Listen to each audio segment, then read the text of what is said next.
Beaucoup ignorent cela, mais des méthodes psychologiques inspirées de Machiavel permettent de démolir l'assurance de ceux qui vous méprisent ou cherchent à vous dominer, sans élever la voix, sans offenser, sans vous emporter. Ce que vous découvrirez ici représente un outillage redoutable, potentiellement rude. Si vous êtes trop vulnérable, arrêtez l'écoute immédiatement, car ce n'est pas un manuel de courtoisie, mais un manuel pour regagner la maîtrise dans un univers où les intrigants se dissimulent sous des sourires factices, des éloges hypocrites et des intrigues discrètes. Ils ne vous contemplent pas pour vous valoriser, mais pour vous sonder. Ils traquent vos vulnérabilités, une incertitude, une crainte, un désir d'approbation. À la moindre brèche, ils attaquent. Cet environnement n'offre pas de duel équitable, c'est une bataille mentale où votre bienveillance se mue en leur outil, votre franchise en leur objectif et votre authenticité en leur champ de prédation. Machiavel l'affirmait.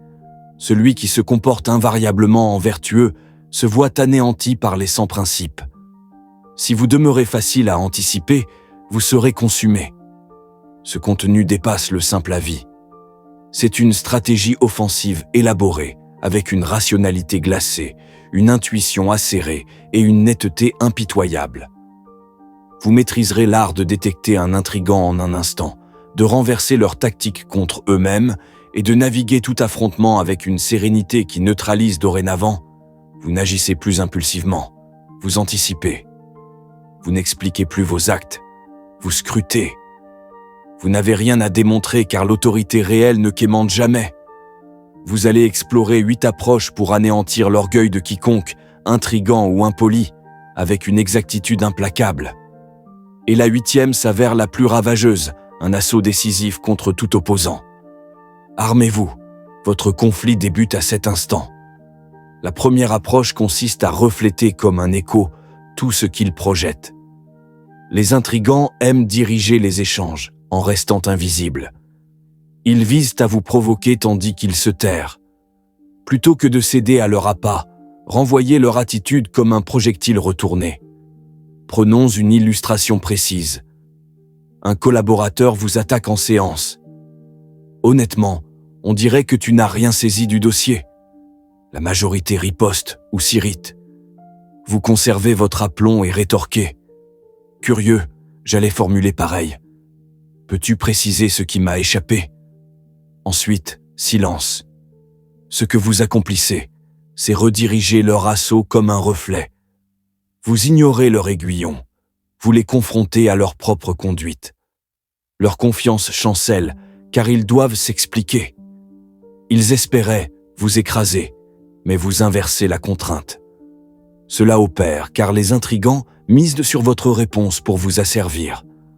En renvoyant leur manège sans affect, vous ébranlez leur certitude. Visualisez un proche qui tente de vous diminuer en groupe par une observation ironique. Vous déclarez sereinement « Fascinant, tu lances souvent ce type de réflexion. » Pour quelle raison ? La pause suivante devient un outil. Ils bredouillent, se révèlent et leur influence s'émiette. En adoptant ce rôle de reflet, vous convertissez leur offensive en un guet-apens pour eux. Explorons la 2e approche, qui élève votre domination davantage. Les intrigants se sustentent de vos affects, comme des chasseurs. Une irritation, une hésitation, une excuse, voilà ce qui les verrouille sur vous. Pour les neutraliser, érigez une barrière affective. Aucune fureur, aucun rictus contraint, pas même un œil contrarié. Simplement une quiétude totale et un contact visuel franc. Voyez le mécanisme. Un camarade vous cible en présence d'autrui. Tu arrives constamment en retard. Impossible de se fier à toi. La norme est de s'excuser ou de contre-attaquer. Vous le toisez paisiblement et affirmez « Ah, prise en note ». Puis, laissez la quiétude s'étendre. Ce que vous réalisez, c'est spolier l'intrigant de la réponse émotionnelle espérée. Il désirait vous voir bouger, mais votre tranquillité le déroute. L'inconfort bascule vers lui, isolé avec son défi. Les intrigants dépendent de vos sentiments pour vous diriger, En érigeant ce rempart, vous tarissez leurs sources. Ils ignorent tout porter le coup, et leur aplomb s'écroule. Ce n'est pas de l'insensibilité, c'est de la maîtrise. Vous ruminez seul si nécessaire, mais en face, vous formez une citadelle. Vos affects valent cher, et vous ne les offrez pas à l'adversaire. En optant pour ce rempart, vous incarnez une énigme impénétrable. La troisième approche vous octroie l'autorité du délai. Les intrigants adorent vous presser. Ils exigent une riposte immédiate, une décision instantanée, une action sur le champ. La hâte trouble votre jugement et vous propulse dans leur nasse. Pour fracasser leur cadence, décélérer l'ensemble. Illustration. Un texto urgent arrive. J'exige ton soutien maintenant. Capable ou non. La foule se hâte à répliquer. Vous patientez des heures, puis répondez posément. Navré, j'étais pris. Quelle est l'urgence? Ce que vous effectuez, c'est reconquérir la cadence. Leur exigence pressante s'effrite et ils questionnent leur ascendant. En direct, si on vous talonne pour une réponse prompte, déclarez « Permets-moi d'y songer » et passez outre. Ce mutisme délibéré les oblige à patienter et leur confiance fléchit. Évoquez un supérieur qui vous incite à endosser une tâche irréalisable illico. Vous lancez. J'examinerai les options et quittez les lieux. Vous revenez ensuite avec vos termes. Machiavel savait que le délai constitue une arme. Les dominants ne bondissent pas. Ils sélectionnent le timing d'intervention. En décélérant, vous obtenez l'espace pour évaluer, ourdir et asséner au timing idéal, tandis qu'ils s'usent dans l'attente. La quatrième approche s'avère encore plus forte. Les intrigants parient sur votre terreur de perte. Un lien, une chance, leur aval. Ils exploitent votre dépendance pour vous régir. Pour les ébranler, démontrez que vous partez sans avertissement. Exemple, un intime vous reproche. Vu tout ce que j'ai accompli pour toi, tu ne peux refuser. La norme est de se défendre ou capituler. Vous affirmez « je comprends » et évaporez-vous pour la journée. Ce que vous manifestez, c'est votre liberté. Leur ascendant repose sur votre nécessité d'eux, et en vous distançant, vous pulvérisez ce mirage. Soyez moins accessible, tardez à répondre. Laissez votre mutisme exprimer. Dans un duo nocif, si l'autre vous accable de remords pour une frontière établie, évitez le débat. Dites « entendu » et absentez-vous temporairement. Leur orgueil s'effondre en réalisant votre indépendance. Machiavel professait qu'il vaut mieux inspirer la peur que l'affection si choix il y a. Cette absence muette instille cette appréhension sans verbe. Vous n'évoquez pas le départ, vous l'exécutez, et cela ébranle quiconque.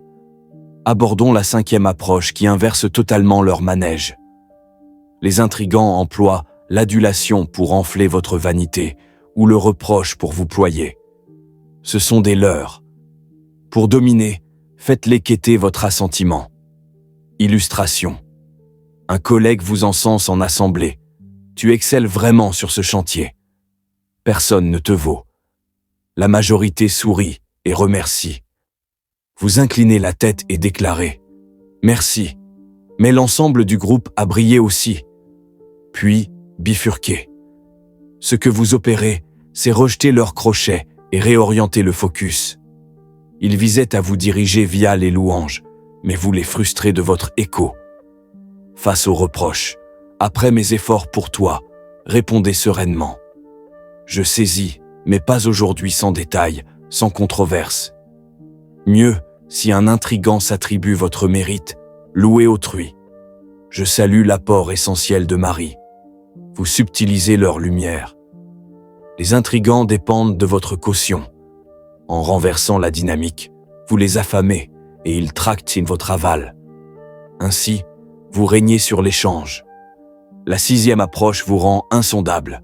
La transparence vous rend lisible et la lisibilité équivaut à vulnérabilité. Les intrigants pistent vos visées, vos envies, vos schémas. Chaque précision leur fournit un levier. Pour les privés, incarnez l'énigme. Exemple. En tractation, on vous presse. Donc, tu conclus ou pas? La foule se sent contrainte de trancher. Vous rétorquez. J'observe l'évolution. Ils insistent. Mais ton avis? Vous demeurez flou. Ça varie, à suivre.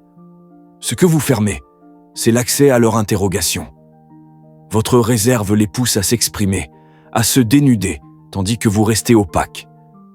Évitez les éclaircissements superflus. À la question sur vos dessins, affirmez. Je pèse encore. Vos paroles forment des cloisons, non des ouvertures. L'imprécision n'est pas hésitation, c'est une protection.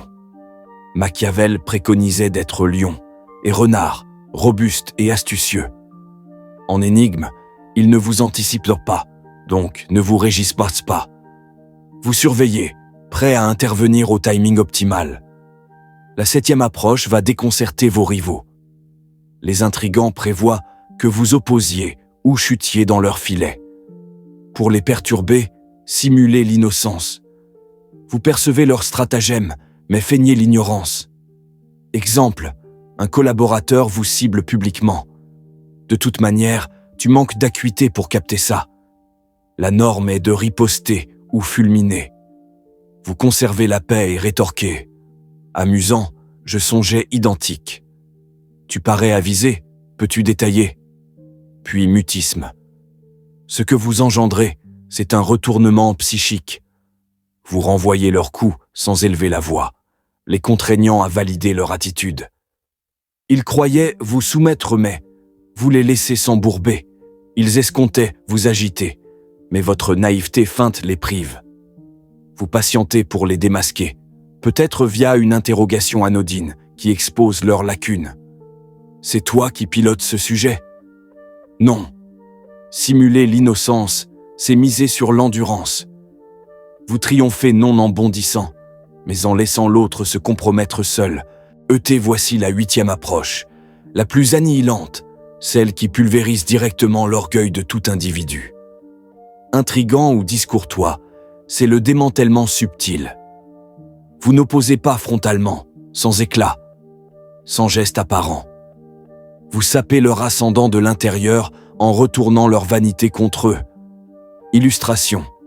Un dirigeant vous amoindrit en séance. Ton apport est passable, sans éclat. La majorité se protège ou souffre. Vous souriez et déclarez « Merci pour la vie ». Juste pour éclairer, c'est toi qui as entériné ce schéma. Non. Ce que vous implantez, c'est un germe d'incertitude. Sans accusation directe, votre interrogation fine incite les témoins à questionner la vraie responsabilité. Le démantèlement subtil opère, car les intrigants obsèdent sur leur façade de prééminence.